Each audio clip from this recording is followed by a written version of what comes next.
Hey guys, Breaking RC here with a review on the Arrma Typhon.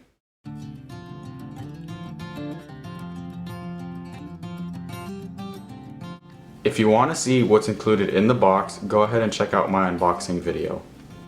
Before I start the review, I'm going to mention everything that I've changed on the car from the box stock setup. Most of the parts I've put on the car are from the Team Durango DEX8, which is practically the same car as the Arrma Typhon. So up front I have the suspension off the DEX8 as well as the lock nuts. The tires I'm using are Duratrax shotgun tires in C2 compound. These do best in light, loose conditions. And in the rear I'm running the same setup as I am in the front. The body I'm using for the car is the J-Concept silencer body, and it's meant for the Mugen MBX7R Eco, but it'll fit your Arrma Typhon too. I'm still running the stock electronics in the car since I have the version 2 Arrma Typhon, which uses the updated motor and ESC combo, which is a lot more durable than the version 1. As far as my battery setup, I'm running two RC Juice 2S LiPos, which are 4200 milliamps. The steering assembly on my car is from the Team Durango DEX8, which uses ball bearings, so it'll be a little bit smoother and faster, but I'm still using the same steering servo.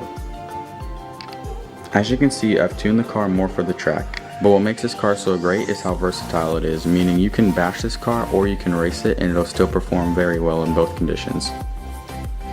If you're wondering why I chose the Arrma Typhon for racing instead of a more race-inspired car, I chose it because the Arrma Typhon can be used as a basher's car or a race car, depending on how you tune it, which makes the car so versatile. Since it's such a great basher's car, it has the durability of a basher's car. The durability is still there even when you're racing the car, which makes maintenance very easy.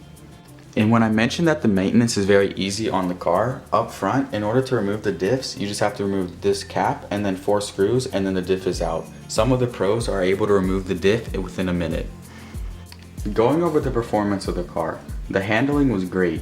The car feels very planted, and that's due to the wide chassis design of the car.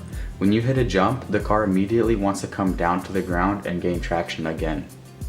When you come down from a jump, the car immediately gains traction, which means that you can pin the throttle and you won't spin out, which makes the car very predictable and easy to drive on the track.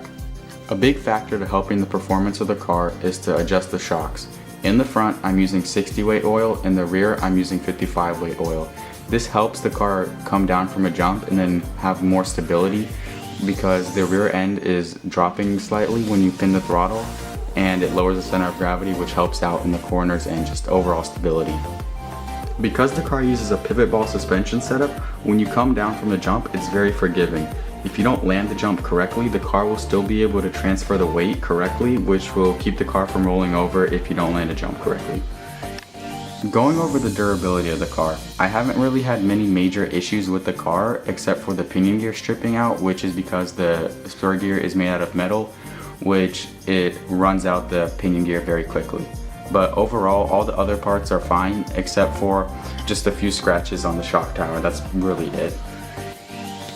My only issue with the car is while the pivot ball suspension setup is very forgiving when you're driving the car, it can be very tedious to work on since you have to perfectly tighten the set screws or else the camber can be off and there will be too much friction for the steering.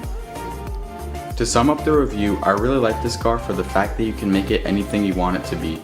The car can be easily tuned for the track or for bashing. Either way, it's a great car.